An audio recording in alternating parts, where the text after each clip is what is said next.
No final do século XIX, Paris era lotada de famílias ricas e elegantes que pertenciam à mais pura aristocracia. Esse era o caso dos Mounier, alguns dos membros mais conhecidos da sociedade. Com uma reputação impecável, após a morte do marido, um renomado professor de uma famosa universidade francesa, a família era liderada por Madame Mounier, uma senhora católica conhecida por suas muitas obras de caridade. Seu herdeiro Marcel trabalhava como um advogado respeitável, enquanto Blanche, a bela filha da socialite, era descrita como sendo uma dama gentil e de boa índole, com talento para piano.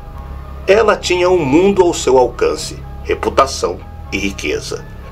A relação de Blanche Mounier com Louise Manier, sua mãe, não era das melhores. Isso porque as duas sempre viviam brigando. As brigas aconteciam principalmente pelo fato de que Louise queria que Blanche se casasse com um homem rico. A ideia de Louise era conseguir manter a fortuna da família com o casamento de Blanche. Mas a garota, que era descrita como tímida, mas muito alegre e bonita, com cabelos castanhos e olhos azuis, tinha outros planos. Ficou curioso? Então continue aqui, na Hora do Medo. Eu sou o Sidney Góes. Se inscreva no canal, deixe seu like e vem comigo que no caminho eu te explico.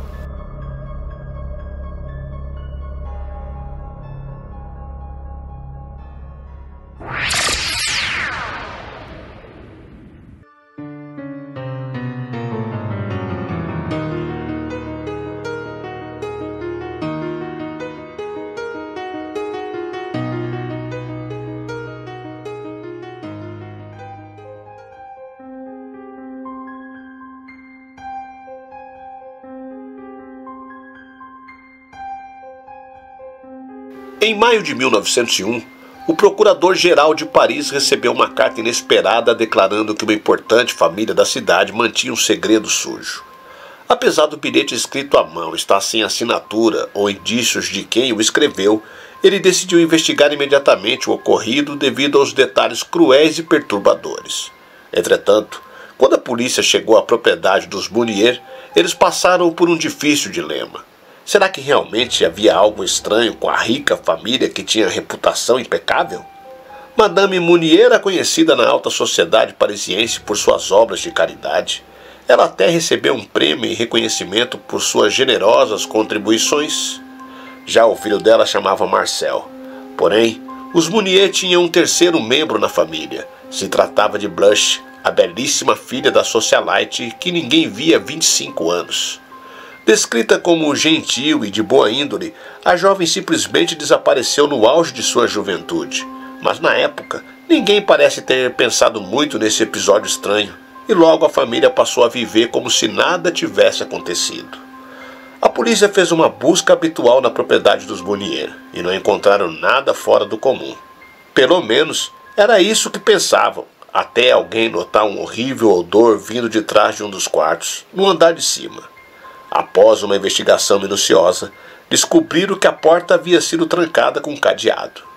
Percebendo que algo estava errado, os policiais arrombaram a fechadura e invadiram a sala, despreparados para os horrores que estavam prestes a presenciar. O quarto estava escuro, um verdadeiro breu.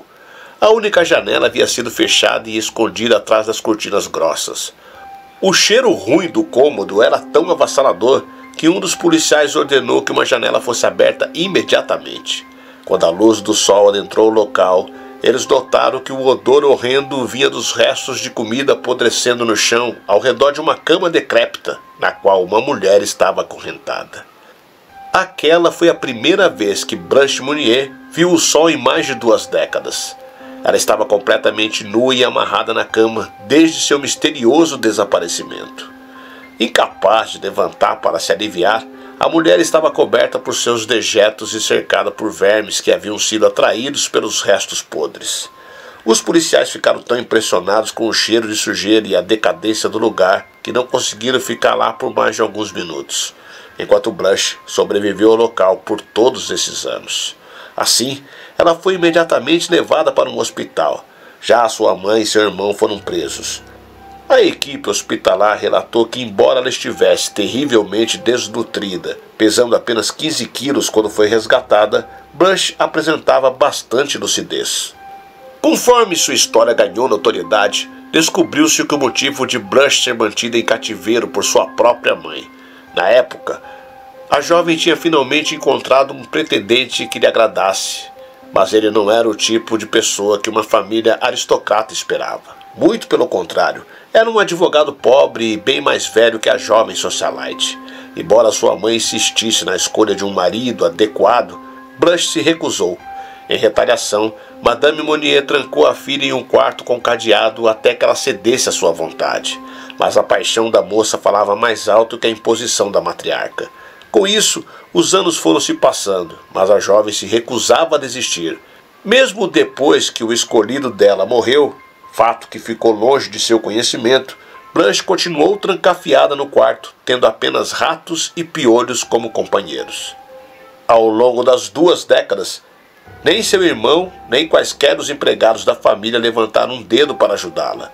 Eles alegaram que tinham muito medo da matriarca e por isso resolveram não se arriscar. Nunca foi revelado quem escreveu o bilhete que desencadeou o resgate de Blanche. Entretanto, existia um boato de que uma criada dos Monnier revelou o segredo da família para um namorado, que ficou tão horrorizado que sentiu a necessidade de contar a história para as autoridades. Na época, a indignação pública foi tão grande que uma multidão enfurecida tomou o lado de fora da casa tradicional da família. O enorme baque de ser descoberta teria sido o principal motivo que levou Madame Monnier a sofrer um ataque cardíaco, falecendo 15 dias depois da libertação da filha. Seu irmão Marcel foi considerado culpado, condenado a 15 meses de prisão, mas recorreu imediatamente da sentença. Seus advogados argumentaram que, como guardiã legal e proprietária da casa, era Louise a responsável pela condição de Blanche e não Marcel, e que ele não tinha obrigação legal de intervir. O apelo foi bem sucedido e Marcel foi libertado em novembro de 1901.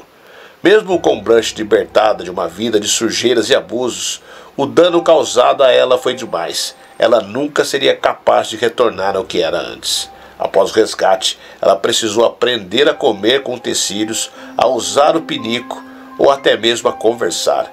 Infelizmente, ela nunca mais voltou ao que era e passou o resto de seus dias em um sanatório, onde morreu em 1913, no mesmo ano em que seu irmão Marcel. Hoje, o caso de Blanche serve como um lembrete perturbador de que a crueldade humana não tem limites, e que muitas vezes os verdadeiros horrores acontecem às portas fechadas, ocultos sob a aparência de respeitabilidade.